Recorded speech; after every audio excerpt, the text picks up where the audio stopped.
Lajme, aktualitet, argëtim, horoskop, telenovela, showbiz, të gjitha në Metropol. Bëni subscribe në faqen Metropol. Jozi shfaqet më i lumtur se kur për herë të parë pasi goditi Gjestin.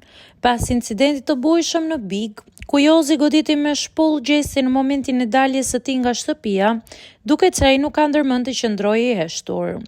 Në daljen e tij të parë publike pas ngjarjes, Joz Marku është shfaqur i buzëqeshur, i rrethuar nga miq, duke kaluar një mbrëmje të qetë dhe të gëzueshme si të mos ketë ndodhur asgjë.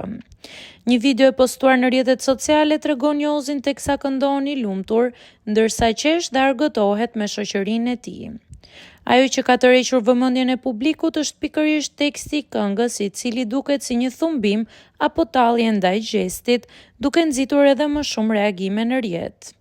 Dil një hajero moj faqe kuqe, këndon Jozi, ndërsa menjëherë fillon të qesh. Video po bëhet virale, ndërsa mbetet për të parë nëse Jozi do t'i jap deklaratë më të drejtë për sjelljen e tij dhe për mesazhet e tij të fundit publike.